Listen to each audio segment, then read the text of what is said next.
Binge the full week of The Ray Taylor Show ad-free over at patreon.com/inspired disorder. What you manifest in your mind, you can bring to reality. Mythic Quest Raven's Banquet is season 1 of Mythic Quest on Apple TV Plus. It's an Apple TV exclusive. It's a show that I've heard here and there on other podcasts, been recommended, and I tried to get into it. You know, I think I watched maybe the first episode, and when I say watched, there's heavy quotation marks around watched. You know, it was one of those things where it was on, and I was looking at my phone probably for most of it. But, you know, workplace comedy, written, created by Charlie Day, one of the dudes from Always Sunny in Philadelphia, which is a show that I love, hate. I hate, love. I don't know. It's a show that I never really got into, despite all of the people around me absolutely loving the show. And I've tried to get into it. It's just a show where everybody's unlikable. And I know there's a lot of comedies out there that have a similar kind of a premise or whatever, but for whatever reason, it just, and they're stupid. I don't know. It's a show that I never could get into. But for whatever reason, I think he works in this one quite a bit better. I mean, the show itself is a lot better. I would actually compare it a lot to like a Parks and Rec. And similarly, I could not get into Parks and Rec when I first tried watching it way back in the day when it first started. It was just too much of it felt too much like The Office, but you know, it really just felt like a remake of The Office in a lot of ways when it first got started. It's a show that, like, if you persist into it and you kind of get the vibe, you understand, like, the differences, you know, the uniqueness that it brings to the table versus a show like The Office, then you get into it. And similarly, I would say Mythic Quest is the same. It took me a while to get into it, but by the end, I was into it. And then I started rewatching the first episodes and enjoyed them quite a bit more because by the time I had finished the season, I had a pretty good grasp on all the characters. I had a pretty good grasp on, you know, like you get the vibe of everything, how it's telling the stories, the jokes, the characters, all that stuff. So I enjoyed it quite a bit more.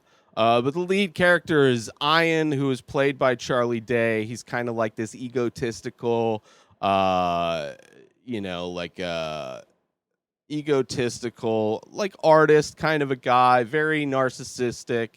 But it takes place during the heyday or just after the heyday of this video game launch that was huge. It became the biggest video game ever. Ian is like treated like a genius, so it's like has kind of like Steve Jobs-ish kind of vibes to it as well.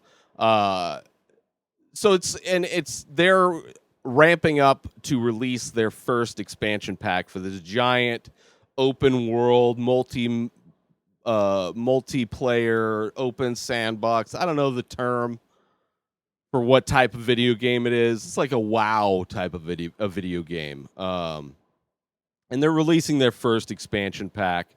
So it's a big follow-up. You know, it's like a band who had a hit debut album. Generally, their sophomore albums don't go well. There's like a curse with the sophomore albums, with music anyway. But that's what they're leading up to. And it's Charlie Day is the Ian, and he's like the head guy. Kind of like he's definitely his own type of a character, but he is similar in some ways to like the lead of Parks and Rec, which I'm blanking on her name all of a sudden. Also Michael Scott from The Office, like kind of like he means well. He really wants to put out a good product, but he's also his worst enemy in some aspects. He's, you know, he uses people, manipulates people. And Poppy is the lead designer. I think that's her title. Charlotte Nick Dow, pronouncing that wrong for sure. Just the most adorable, expressive face on an actress, on an actor. Just like her face is a character. Like you could turn this show off, put it on mute, and just watch. And the expressiveness in her face is amazing. Like literally the most recent thing I could think of an actor's face being so much of a performance is Daniel Day-Lewis in There Will Be Blood. Like that man is acting 90% with his face in that movie. I mean, it's a very minimal as far as dialogue type of a film. So the expressiveness in his face is telling so much of what's going on in his head. And similarly to Poppy, except for in a comedic sense, is amazing. It's a joy to watch. It's weird that an actor's face is just a joy to watch. I would say, like, similarly, maybe on a smaller scale, Joey Tribbiani from Friends. He did pretty good job with his facial kind of acting. But anyway, Poppy is amazing. I love these characters, especially getting through it. So you got they're kind of the parents, quote unquote, of the company. They act a lot like bickering parents, but they're in a lot of ways teammates. They're partners in this video game. And then you have like the guy who's the business side of it. You know, like he's kind of the one. Because the game is owned by a giant conglomerate, you know, there's, of course, the business aspect of it. And let's see what his name is, David, which he's great, too. He's kind of like almost like the HR guy in the office. Like, you know, he's annoying. Nobody really likes him.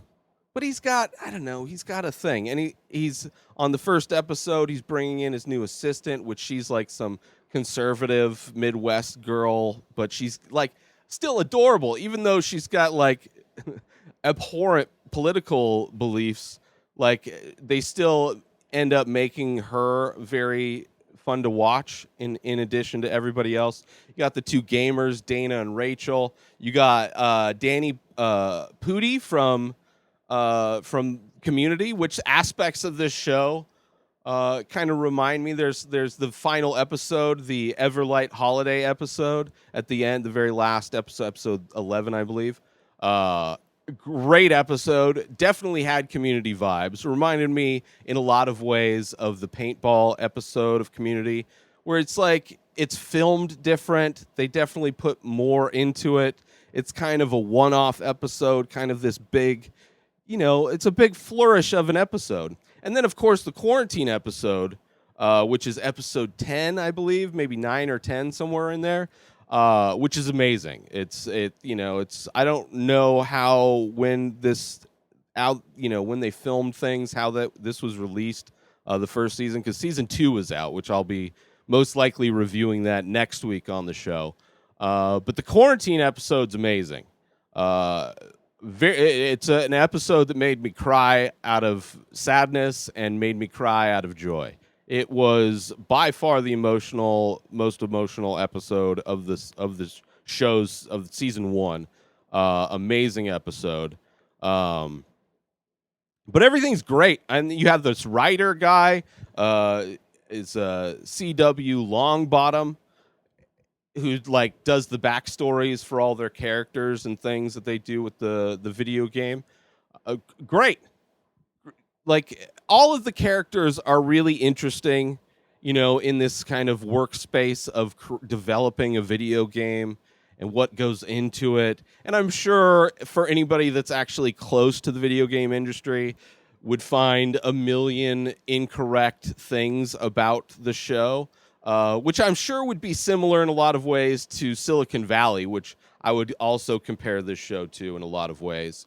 Except for instead of an up-and-coming tech company, this is a well-established hit video game that's, you know, releasing kind of their first big follow-up. And then you also, another character you have is the young superstar video game streamer called Pootie Shoe. Which the story of that character and how he ties in to the show in more ways is great. I kind of do enjoy the writing of the show a lot. It's it's a fun comedy where you don't need to watch every episode, but they all kind of grow to kind of like season one kind of has a holistic thing. Um, I don't know. I really enjoyed season one, especially it took me like if you've watched Mythic Quest, you have Apple TV for whatever reason. Not the greatest service, but Ted Lasso season 2 starting up. I'm going to be talking about the first episode of that tomorrow. But they've got a few good things, some good movies on there, and then a bunch of shows. They keep adding a lot of shows, and so far, I really enjoy Ted Lasso. Great show, and that's a show that I really enjoyed more the second time watching it.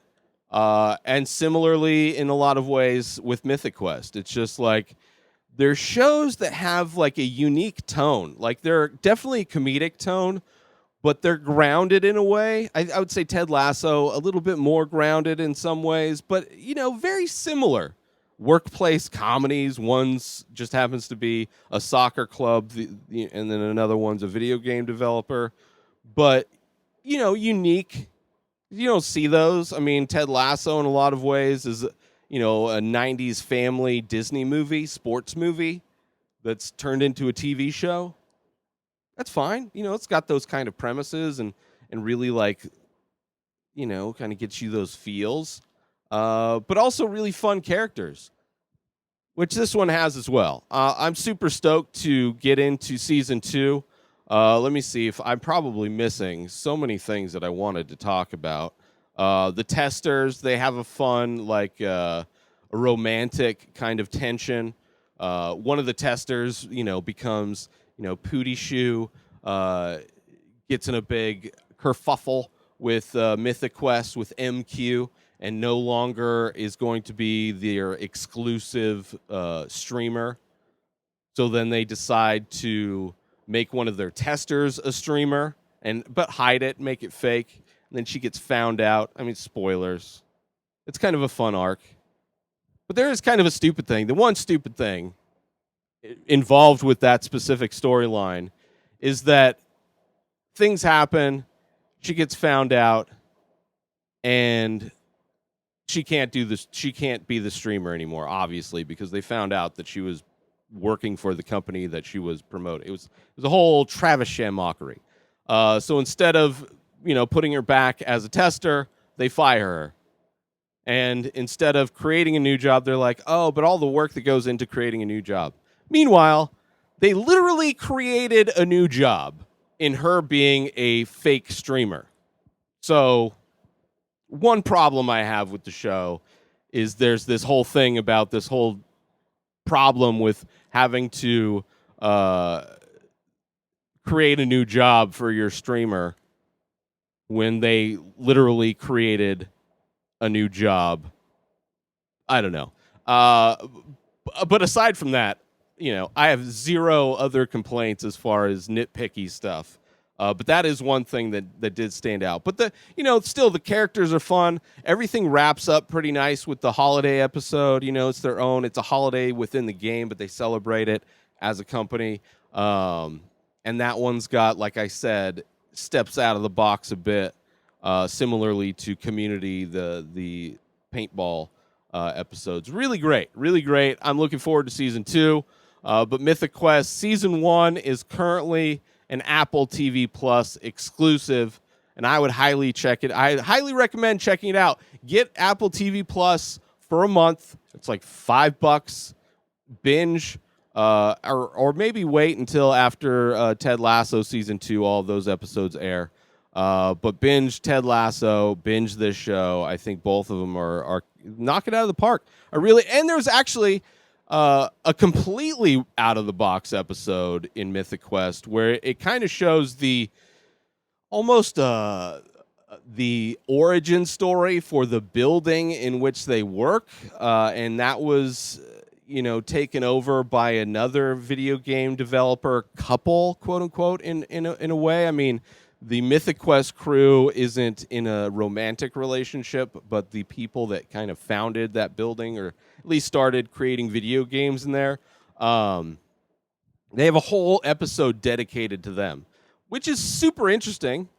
It's related because, they're both video game developers, but the kind of path they show, like they kind of show this couple as they developed a hit game, and then their struggle to keep trying to keep up with and make their game even better every time led them to sacrifice their core beliefs in the company, which may be foreshadowing something that could be happening within the Mythic Quest business company. But it's kind of a weird one-off episode that was really well done. Not as much comedy, definitely more of like more dramatic. But interesting that they would do that. I mean, that episode, the quarantine episode, and then the final Everlight episode were all very unique type of episodes. Yet all fit pretty great in this story, which again, I'm looking forward to talking about season 2 probably next week. So look forward to that. Maybe catch up, and then if I spoil things, you won't get mad because I'm going to be reviewing it, and then we can do the thing, and that is all. So yeah, Mythic Quest, Raven's Banquet. Get yourself some amazing coffee over at stationhousecoffee.com and follow Station House Coffee on Instagram. That's your place for small batch, single origin, premium coffee brewed in Thetford Center, Vermont, shipped directly to you. Go now to stationhousecoffee.com and order yourself some amazing coffee. And don't forget to follow Station House Coffee. New episodes of The Ray Taylor Show come out every single day. Subscribe on IGTV, YouTube, and everywhere else podcasts are found. Binge the full week ad-free over at patreon.com/Inspired Disorder. Buy Ray Taylor Show merch over at inspireddisorder.com and follow the show on Instagram at Ray Taylor Show. Have a wonderful day, everybody. Peace out!